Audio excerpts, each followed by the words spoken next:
So, hello there, and welcome back to another Night of the Movies podcast. I'm Spy Knight, and in these podcasts, I like talking all things movies and TV, and whatever I want, whenever I want. And in today's podcast, I'm reviewing My Old Ass. So, let's get into it, shall we? My Old Ass is a new coming-of-age film, written and directed by Megan Park, who I'm not familiar with, and the film stars Abrey Plaza, which is one of the reasons I was interested in seeing this film, because I've been a fan of Abrey Plaza ever since I saw her as April in Parks and Recreation. She's one of the best characters in that show. And the other reason I was interested in seeing this film is because, surprise, surprise, it's been receiving positive buzz, so that's why I wanted to see it. I've been saying that with quite a few films recently, they've been receiving positive buzz, that's why I want to go and see it, but it was the case again here. This film has been doing some film festivals, been showing at some film festivals over the past couple of weeks to months, so I thought, you know what, it's been receiving a lot of positive buzz, Abrey Plaza's in it, and I like a good coming-of-age film. So that is why I went to go and see the film at the cinema yesterday. And the Google plot synopsis for this movie goes as follows. An 18th birthday mushroom trip brings Elliot, played by... Just give me a sec. Elliot is played by Maisie Steller in the film, the younger Elliot, face-to-face with her wisecracking 39-year-old self, played by Abrey Plaza in the film. When the older Elliot starts handing out warnings about what her younger self should and shouldn't do, she realizes she has to rethink everything about family, love, and what's becoming a transformative summer. And that's pretty much everything you need to know about this movie before seeing it. And honestly, I thought this film was really good. Like I just said, I like a good coming-of-age film, and that's exactly what this film is. And I particularly liked how it explored the ideas of what would you do. Ideas that we think about quite a lot, ideas that I think about quite a lot, and I'm guessing a lot of other people think about quite a lot as well. Ideas that, what would you do if you met your older self, or if your older self met, or if your current self met your younger self? What would you say if your older self started to give advice? Would you take that advice? What would you want to know from your older self? Or if your younger or present self started to ask your older self questions about what's going to happen in your later life, how much would you want to give away? It explores those ideas in a very good way, in a very funny way, and in a very poignant way that really worked for me. And I was sat there thinking, oh yeah, would you want to know though?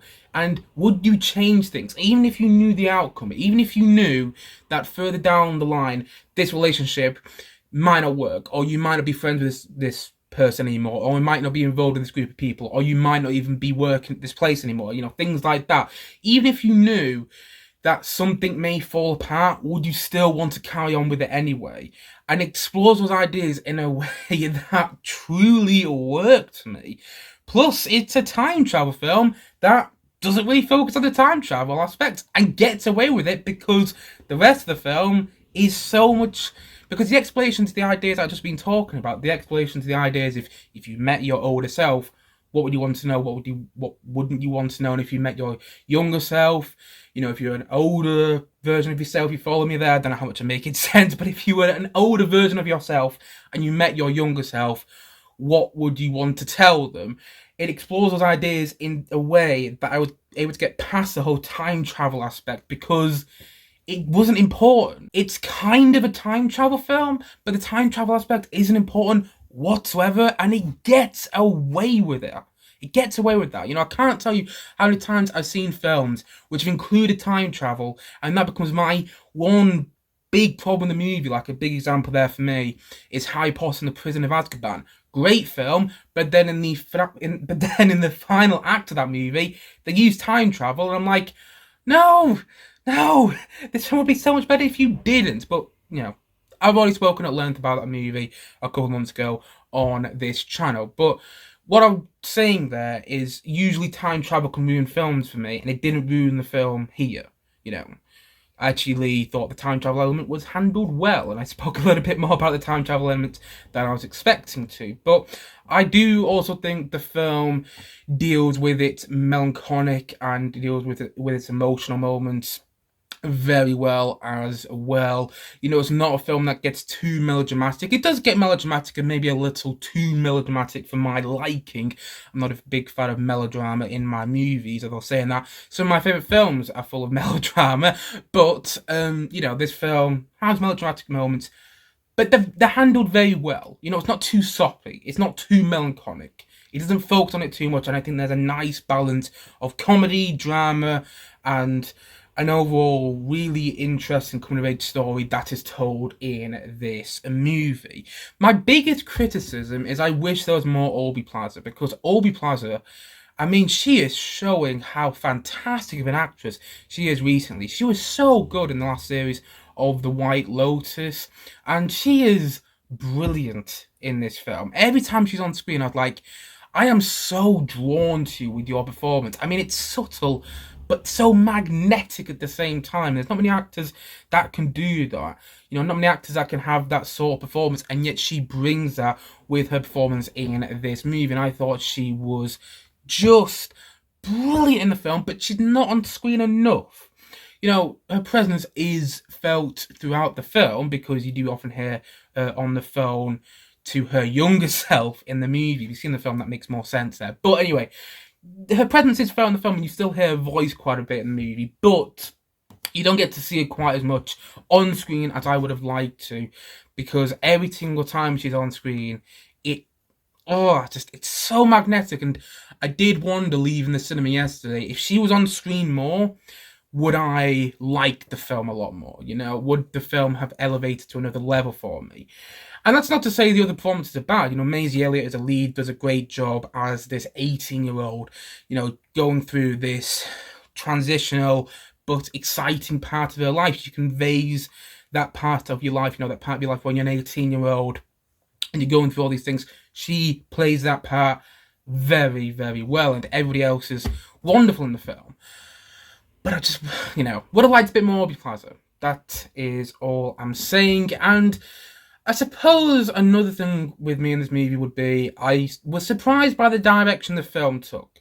I was watching the first 20 minutes and I was thinking, okay, this makes a good short movie. The first 20 minutes is where younger Elliot, our main character, meets older Elliot, and that's a really good part of the movie.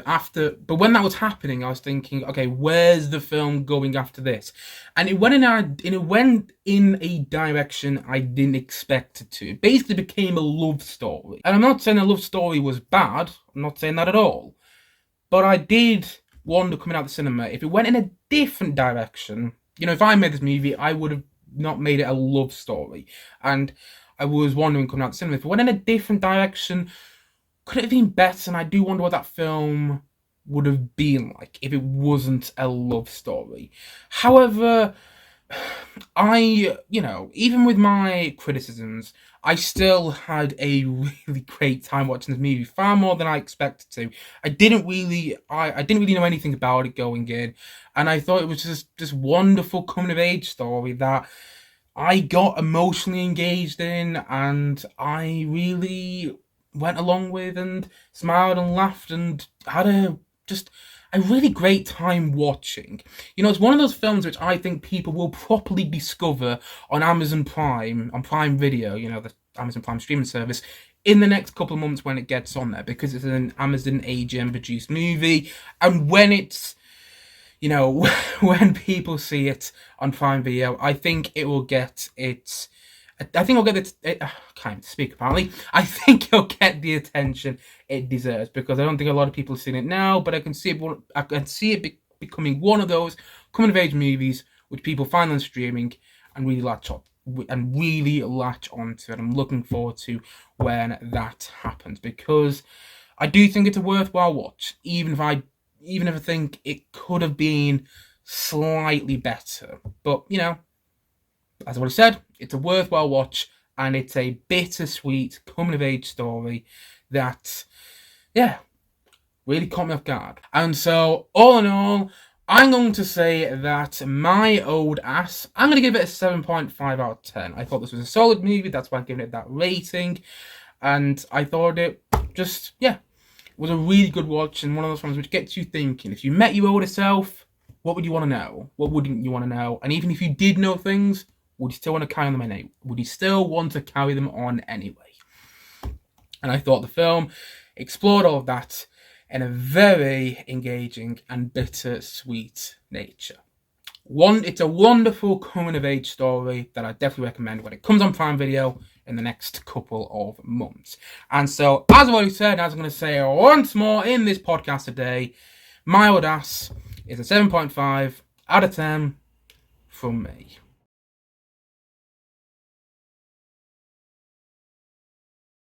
Anyway, guys, that's it for today's podcast. If you have seen my old ass, please let me know your thoughts on it in the comment section below. And as always, thank you for watching or listening to this podcast. And if you haven't yet, please do click down below and like and subscribe on this video. And look forward to many more podcasts coming very, very soon on this channel. As I've already said, thank you as always for watching or listening to this podcast. And I will see you guys again soon. But bye for now. Bye.